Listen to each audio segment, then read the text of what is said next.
let's face it, his first ever start, he ran basically, it looked like RG3's offense, right? Kaepernick's the zone read offense with him running it. It doesn't feel at practice like that's going to be a major part, but it's clearly still there. Like that play, they're going to run that in the first game, a play or two. Now, are they going to run it 10? Like I don't know. I would doubt it, but it's in their arsenal. And I would imagine Kyle goes, I actually feel very comfortable. Like I know he knows that he's been doing it since college, right? It's the other stuff. But then you could argue, like, if he's not as comfortable with the other stuff, games, do you kind of go back and then you mesh it off that? I don't know. That's where I would imagine Kyle in a moment of sincerity would be like, I don't want to run him as much, but it is a strength of his. If he shows early on that he's comfortable doing it, I'd be crazy to not do that to get his confidence up as a player, right? Also, if the other stuff isn't working, right? Like part of the reason Deebo Samuel became a running back is because it was the best thing they could do. And it's part of, and Lombardi, we were talking to him on the sideline, made the point because we were talking about that 16 carry game, whatever it was. Part of that, as he said, well, he did, his finger was pretty hurt that day. That's part of the reason they ended up in that position. I think part of it with Trey is, does he look more comfortable running the football? Like you said, does he know how to protect himself running the ball? Because watching it today, they ran the ball multiple times with him in team. And again, it's a practice. I thought he looked pretty comfortable doing it. He's not going to get hit in these spots. He knows that. But he looked comfortable. And to your point on those bootleg plays, like if you're a defense, if you're the Bears right now game planning for the 49ers, don't you have to kind of just go in with the plan that one of your ends is just going to be committed to Trey Lance? I think you have to start the game with that as opposed to him just killing you. The problem is it's going to open up the rest of their run game. The non-Trey Lance run game, I think, is really going to thrive this year because I think they're going to run him enough that teams feel obligated to dedicate a defensive player to him. I'd say you spy Roquan on him, but Roquan's demanding a trade.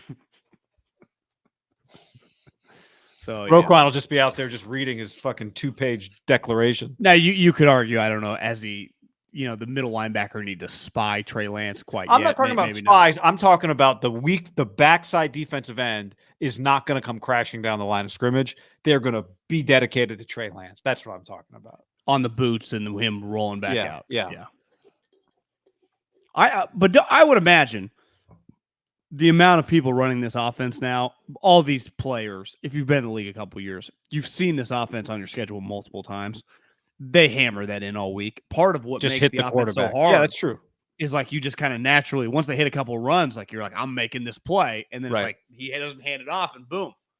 That to me is an area like wouldn't you imagine when their running game is humming and he keeps that there are going to be some moments where he busts off 20-yard runs with ease and like walks out of bounds where Jimmy was going to throw that play where Trey can take off. That's just a basic play that Kyle, his dad has run for. I mean, the family's been running for 30 years. That depending on who your quarterback is, that guy runs. Like if it's Matt Ryan, if it's Jimmy, like he's throwing it no matter what. Trey might go like, tell George Kittle, whatever, turn around, block for me, and I'll get behind you and we'll take off. Or here comes Trent Williams. Yeah. Tyler on the stream asked, how long was Trey's long touchdown run today? Would he have been tackled if they could hit him? I think it was 60. It was 60 or 65 yards, depending. I think the line of scrimmage was 60. So it was about a 60-yard run. And you and I were debating after the run because he looked really fast and just free and easy running.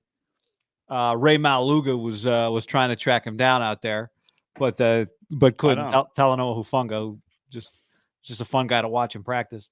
What was your conclusion? Would that have been a touchdown run? I have a really hard time. I was at a bad angle to be able to give a definitive take. I always lean with some of these plays. Go route touchdown. I lean no on some of this stuff because it happens on running back sometimes, right? It's like, well, is that a 50-yard run or would there have been some collisions? Now, maybe he breaks 2 tackles, but yeah, because it felt like he was cornered kind of. And no one's going to touch him. I'm not trying to be a hater. I just would tend to lean in these situations all over the league. No. How fast, Alex says, did he look on that? He did look just in multiple of his runs today. And maybe it's just because we're on the field and that we're watching on TV. felt like he was running, if it's 4.8, 4.7, whatever, like a bump up from what we saw on television last year, didn't it? Felt like he was faster. Yeah, and I think a lot of it was design runs, and I think he'll probably be faster on design runs. The question from last year, this year, he looked uncomfortable when it came time to decide whether to try and juke, whether to slide, whether to try and take on a defender, whether to run out of bounds. That's what. But he was already running it. It felt like he was thinking about that was eventually going to happen, and he wasn't running as fast as we thought he was. And right? then Today it felt like he was just letting it loose. And it was like, yeah, he looks. I'm not calling him Lamar Jackson or Kyler Murray, but he definitely looks like a top 7, 8 fastest quarterback in the league. He's bigger than those guys too, right? When he's running, heavier, he's thicker. He's just a bigger guy. So he has more than enough to be a dynamic runner. Do you envision him though? I guess they could scheme it. I mean, Daniel Jones, once upon a time, who actually is not a bad athlete either, had a 80-yard run. He just tripped. Something like that, where you boot and no one's around, like where you're making guys. Do you think, like, I don't view him as like a 50, 60-yard run guy. I could be wrong. I think partly depends who you're playing, because the one thing about that 60-yard touchdown run today, that there was a moment after he was cornered where it was clear that Talanoa Hufanga was going to sprint, that they were both going to sprint, right? And Talanoa Hufanga was not going to tackle him. But it became a race, and Hufanga was coming from the other side of the field. And at that point, I think Trey started to sprint and Hufanga started to sprint, and he couldn't catch him. Now, he's not the fastest. There are faster safeties out there than Talanoa Hufanga, right? No question. I think he's technically probably the slowest guy, non-D lineman on the D, right? Yeah, not a great example. But when Trey realized about halfway through that run, I'm going to sprint this straight line here. Hufanga's faster than I thought. He ran 4.6 in the combine. It's not 4.64. It's not overly slow. I was expecting like 4.72. And he wasn't dead sprint the whole time, so he might have gotten to Trey. But when they both decided to sprint, I do think Trey's going to have a run or two where he's just gone. And it's good. I think partly it's going to be one of those, like, everyone's crashing down at an angle. Ayuk and Debo are out one way, and Trey is just gone the other way, and people are just against the grain, and they can't get back. So it would not surprise me to see him, because he's big, so he has long strides. You're right, like 80 is a long way to go. 80 is a long way, but 60 to me is pretty doable for him. I definitely think there'll be some like 30s, and potentially like a 30-yard touchdown run. Big picture, though, today with the dynamic legs, there have been days at practice. I've been adamant. I've gained a lot of respect for him the end of last season, and just watching how he's conducted himself. Like, I respect Jimmy Garoppolo a lot. I mean, not that means like a lot of people do, but it's very admirable just the way he operates, and it's not normal, you would say, in the culture that is like the look at me sports culture sometimes with famous players, big money players. I'm not saying he's a big money guy anymore, but just been a starter for a long time. Like, I don't know if everyone, we know most people would not have handled it this way. There have been days, not that I would ever want to watch the Jimmy Garoppolo experience again. Again, I respect them. I've seen enough, but we're just like, God, is this really going to be like, this first year could be a big challenge. Then there are days like today where you go, it's a no fucking brainer. And it's not just a no-brainer. Like, this is why you had to pick him over Mac Jones. And I'm not even talking about like the Patriots struggles or whatever in practice, which honestly might not even be all his fault. But like, there are things that he can just do that ultimately, like, you were drafting Mac to be Kirk Cousins. Like, this is why you took the swing. Well, there's things that the guy that were drafted ahead of him can't do. Zach. Yeah. Like Trey Lance. And again, somebody made a comment Sunday on our podcast on YouTube, and I thought it was a good comment. Like, and I've said this before too, but Josh Allen can't always be like, well, Josh Allen did this, so this is what you got to be. Josh Allen did this. But there's a reason we talk about Josh and Mahomes and these guys. Like, there is just an element to those guys, a physicality to them that Zach Wilson just does not have, that Mac Jones does not have, that Jimmy Garoppolo does not have. Doesn't mean Zach Wilson can't be better, right? But if you're really going for broke,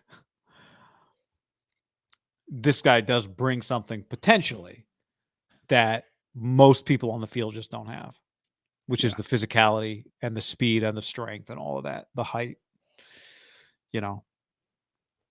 He could have But you're right. games where You're making the go, point on Jimmy where you watch this and go, this is why you go all in, because you're trying to hit a home run.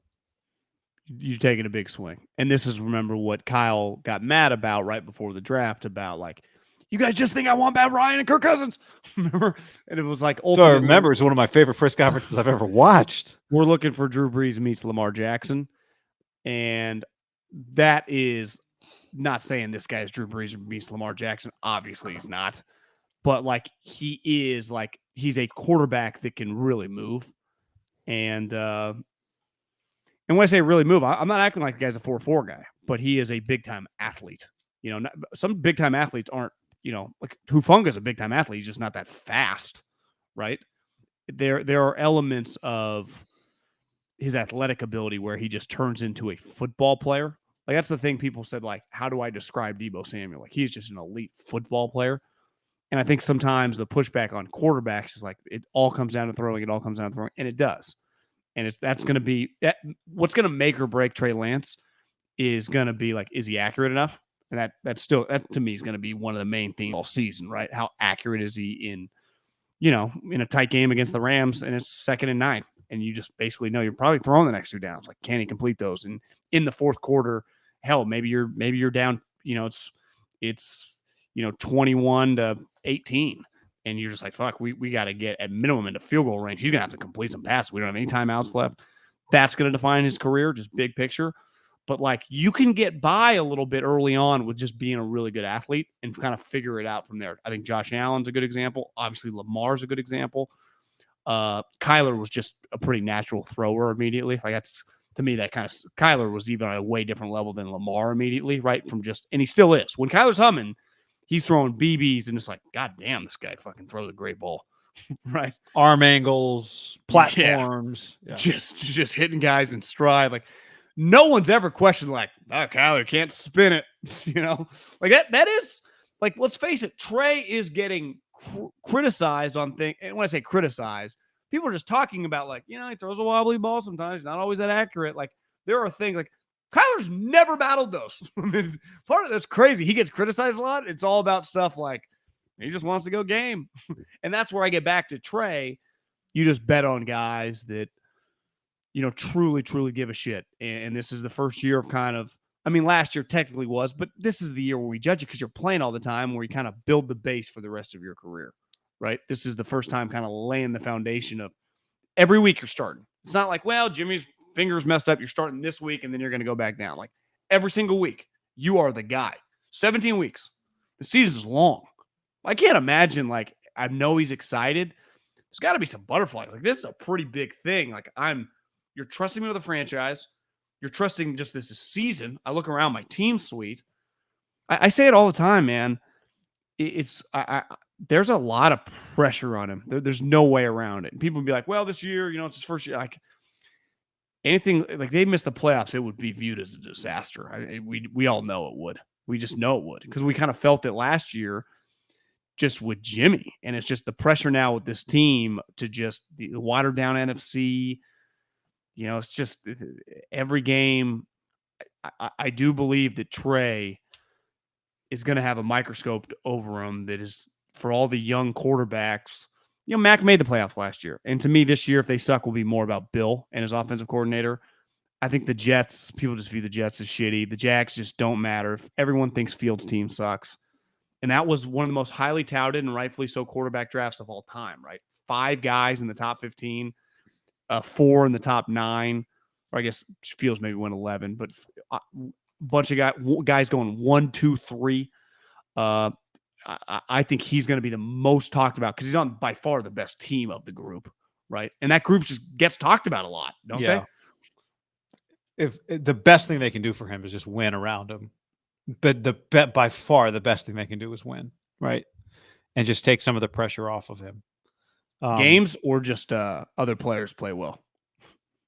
Games. Like, they got to win games. If the 49ers win games, then it will take pressure off of Trey Lance. because if they're because they're going to need him to make plays if they're not winning a bunch of games, then he's got to be the one to make plays, and that in a very real way puts like real pressure on you. Not here's what people are saying pressure, but it's 3rd and 7. You have to make a throw. That's real, true pressure. And hopefully they can, avoid that a little bit. But like you said, I mean, he's playing NFL quarterback for the San Francisco 49ers. Like there's no way to avoid the pressure. I do think watching him, you never sense that, at least watching him in practice. You never, again, practice, get the impression that he doesn't know what he's doing ever. I've not thought once, like, I don't think he knows what he's doing out there. Which clearly happens at practices around the league over the years with young quarterbacks. Right? And maybe would have happened last year if they just made him the quarterback from the jump. Honestly, it probably did at times. Yeah, you're right. It probably did during the season when we just couldn't see it. But teams will trick you, whatever. You get baited, it happens. I think you said it right. Like it's gonna be about accuracy above all else. Decision making, you try to do something, you learn a lesson. Don't try to throw it back. Tom Brady throws pick sixes. Yeah, I don't care as much about that stuff. Because I don't think he's gonna do he's not gonna do too much crazy stuff, I don't think.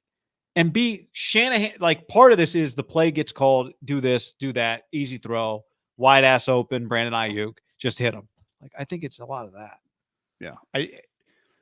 I think, looking back years ago, the way I think they would like to play, it's a little different because they have much more star power in the receiving game, so that they will pass more than this team did. But the ethos of the team, play D, run the ball down your throat and just beat you up and let the young quarterback ease into his career, would be the early Russell Wilson Seattle Seahawks when they were a power on D and a physical running. And really, right, it was one guy. They just had Marshawn. This team has that Marshawn in the peak of his powers. I mean, a Hall of Fame player. But I think the Niners, their mentality is going to be very similar to that, right? Smother you on D, have one of the best scoring defenses in the league, like try to allow 15, 16 points a game, run the ball down your throat, and just overwhelm you. Now, Seattle did not nearly throw the ball how even Kyle would want to throw the ball with his weapons, right? I mean, Doug Baldwin was like an undrafted free agent who was young at the time. Like they did not have Debo and Ayuk at the time, right? No. And he would that team have played a little different if they would have had DK and Lockett with that group? Probably might have taken more deep shots and stuff, right? But Russell was a 64% passer his rookie year, but they averaged 24.5 passing attempts a game. His rookie year. They only had 3 games in which he attempted 30 or more throws. Multiple. Well, I don't remember this game. Do you remember this game? They beat Arizona 58-0. I don't. Russell was 7 of 13 passing with 1 passing touchdown and 1 interception. They must have run the shit out of the ball that day. Kyle dreams about games like that. 58-0 in Arizona. So road game. Marshawn, obviously their running back. Where's their rushing stats for that day? It was John Skelton and Ryan Lindley playing quarterback. Yeah, I mean, Marshawn went for 128. Robert Turbin went for 108. So they had 200-yard rushers that day. Carson must have tore his ACL that year, huh? What year is this? 14 or 13? Well, 12. This is 12. So maybe Carson's not even on the team yet. Yeah, it may not have been. Don't you agree, though? Like that kind of a different their defense not going to be quite as good as that Seattle defense because of the rules, and their DBs aren't as good as those guys. But I think they could be probably a more complete team than that team. Russell's rookie year, remember, they lost in the playoffs to Atlanta. Like they didn't they went to the Super Bowl the next couple of years. I think Russell wins it the second year and they go back the third year, right? But I think in terms of, we've talked a lot about Mahomes is really the only parallel of a young quarterback getting such a sweet team. That would probably be the other example, right? Of just a rookie getting. They went back-to-back years to a Super Bowl, but that was his rookie year. They didn't go to the Super Bowl. It was no. 14, Yeah, it was. Right? Sorry, I was reading you. So the year stats. The year that Sherman tipped the ball, Crabtree, that was Russell Wilson's second year in the league. Second year. And then sorry-ass receiver. And then they beat the shit out of the Broncos. And then they went back and actually Rodgers talked about they asked him what his worst loss was. The following year, remember Green Bay, Seattle, NFC Championship game? Green Bay was up huge. And Seattle somehow had Russell Wilson threw Went to overtime. 5 interceptions in the NFC Championship game. And they still won.